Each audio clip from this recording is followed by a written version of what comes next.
Hello. Looking in with algebra here. So kind of a lot to cover. So I'm only going to kind of do a little bit of a brief thing. I'll send you some stuff that you'll have to look at as well. But generally speaking, what algebra is normally when in like a traditional math, it's like 5 plus 3 plus 3/2 is equal to whatever the number it is, right? Um, Sometimes you can change what that number is. We'll change that to 1.5. Sometimes you can change what that number is, for example, um, into we call this like a variable, into like a letter. One way of thinking about this is think about this in like money. For example, if there are, think about like your salary, how much money you make. How much money you make is dependent on your wage time the hours worked, right? So in like algebra, you might use like W is wage and H is for hours, for example. Um, and like what the skill you kind of need to start out foundations 30 with is just taking the numbers and substituting them in. So for example, if I were to tell you that, hey, this person worked for 20 hours and they earn $15 an hour, what you would do is you would take that, well, what his wage is $15 and he worked for 20 hours. You would take that and you would substitute it in. And then all of a sudden, oh, well, I have everything solved. I know my salary I made that day was $300, for example.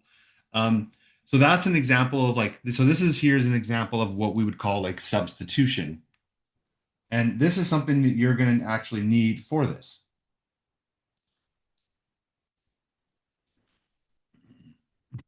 When you look at like, for example, in 1.1, they gave you the formula. So the formula is I is equal to PRT. This is a fancy way of saying that I is equal to P times R times T.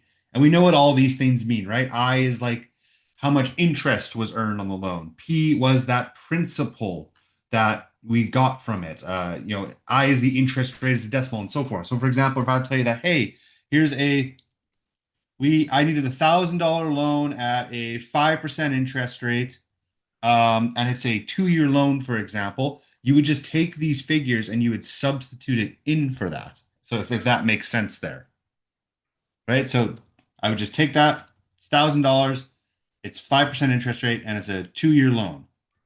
You would times all those together in your calculator, and you'd end up getting $1,100 as your answer. So that's again, this is an example still of substitution. There's no difference between this and this. They are the same thing in theory. This one just looks harder. And that's what you're going to find a lot of the times is the theory itself, usually the base principle is not that deep, but it just looks really, really scary because sometimes we're using different numbers. Sometimes there's lots of things to put in, like, hey, here's 5 different things to put in. Once you get to 1.4, so next week, you're gonna get something like this on your calculator, which I know right now looks like, what the hell is that? That's scary. But I promise you, once you get to 1.4, this calculator does the work for you because all you got to do is you just substitute stuff in, right? Just like how over here I took that. I know it's $20 out. I make $20 an hour. Or sorry, I worked 20 hours and I worked 15 hours, and the interest rate is this, and the principal is this, and this is how long the loan is. You're just taking that stuff and you're just plugging it in. For example, this N is the number of payments that happened. How many times does this thing need to get paid off? I is the interest rate. Present value is, well, that's a principal. Payment amounts might be, for example, I pay $100 a month into this savings account, and so on and so forth. That's what we're ultimately building up to here. So that would be substitution, which is generally speaking, substitution is the only thing you need for unit one. You'll need other algebra stuff later, but that's what you need for unit one. But let's take this one, for example, here in your notes. I think this is still 1.1. Yes. So this one here, for example, sometimes we have to, um, the word I'm kind of looking for here. I would guess we could say like adjust or solve equations, I guess. Sometimes you have to solve equations. So for example, if I were to take this I equals PRT thing, what if instead I were to tell you that, hey, actually, I know I made $300 in interest. Um, but what I don't know is I don't know how much money I invested. I forgot. Oops. But I know that it was still a 5% loan and it was still for 2 years. So all of a sudden, now normally when we're trying to find something, when we're so all the stuff up above that I've talked about today, it's always told us that, hey, this is what it is. We're trying to find the I. We're trying to find the thing on the left. We're trying to find the thing on the left, right? Salary, interest. Now I'm trying to find the thing that isn't on the left. The one thing I really want to note here is that these I's, they're always by themselves, right? So you want to always get in algebra, we call that the variable, right? The P. This is what I'm trying to solve for. I want it to tell me that, hey, P, your principal is equal to $1,000, $2,000, $3,000, whatever it is. So I want to get the variable by itself. I want to do a bunch of stuff to this equation until eventually it's going to tell me that, hey, $1,000 is equal to P, for example. So I want to get rid of the things that aren't P, which means I need to get rid of this and this. So there's two things I got to get rid of there. Now, that can get a lot more complex depending on if there's fractions or if there's powers or if there's square roots. But generally speaking, the golden rule here is there's two golden rules. So number one is whatever I do to one side, I do to the other side. If I take away 5 from the left side, then by side, I mean the left side of the equal sign here, right? Here's your left side. Here's your right side. So whatever I do to one side, I have to do to the other. If I take away 5 from the left side, I take away 5 from the right side. If I double the left side, I double the right side. If I half the left side, I half the right side. If I square the left side, I have to square the right side. So and so on and so forth. So that's golden rule number one. Golden rule number two is I do the opposite of what is happening. And I know that right now that sounds confusion, but bear with me for 1 second. So the opposite of what is happening. For example, remember, my goal is to get it so that some amount of dollars is equal to P, right? I need to get P by itself. To do that, I need to get rid of two things. One, this 0.05, and two, well, the 2. So I'm going to start with the 2. I'm just picking that just because I need to get rid of the 2 here. So what's happening here? What's the 2 doing? There's a reason I circled the times thing here. It's 2 is being timesed into the P, right? It's being multiplied into it. So rule number 2, I got to do the opposite of what's happening. What's the opposite of multiplying by 2? It is dividing by 2, right? I need to divide by 2. Now, golden rule number 1, whatever I did to one side, I got to do the other, right? So I got to divide both sides by 2. Now, if I do that, let's look at the left side. $300 divided by 2 is $150. This P is still left alone. This 0.05 is left alone. But what happened to this 2? Well, it's if I double, so let's say for example, I give you 10 apples. I'm going to give you 10 apples. And I'm going to double that. Well, now you have 20 apples, right? But then I'm going to half that. Well, now I'm back to 10 apples. So point being, these 2's cancel each other out. If I double something and then half it, these 2 cancel each other out. And now I'm left with just P times 0.05, right? That 2 doesn't exist anymore. It canceled out.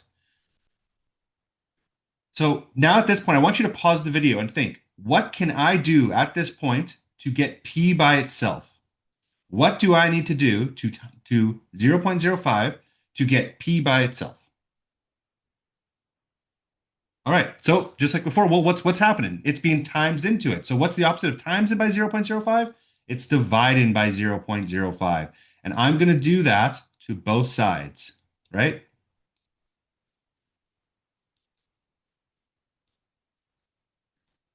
Oops. So I'll deal with this left side in a second. Actually, no, we'll just deal with it now. So $150 divided by 0.05. So it's saying, hey, $3,000 is equal to P times 0.05? No, because those canceled out. Remember, whole reason we did that is to cancel that out. And now P is by itself, right? If P is by itself, that's my answer. It's saying that, hey, $3,000 is equal to P. $3,000 is your principal. So for unit one, those are the only skills you need is one, substitution, but two is some equation manipulation, solving some equations. Once we get later into the class, you'll need some more skills, and we'll get there. We'll build some of those skills up. But right now, that's kind of all you need. Now, I'll send you some resources as well. A couple ones to look at here are going to be, come on, let me share my whole screen. Here, give me 1 second. Here we go.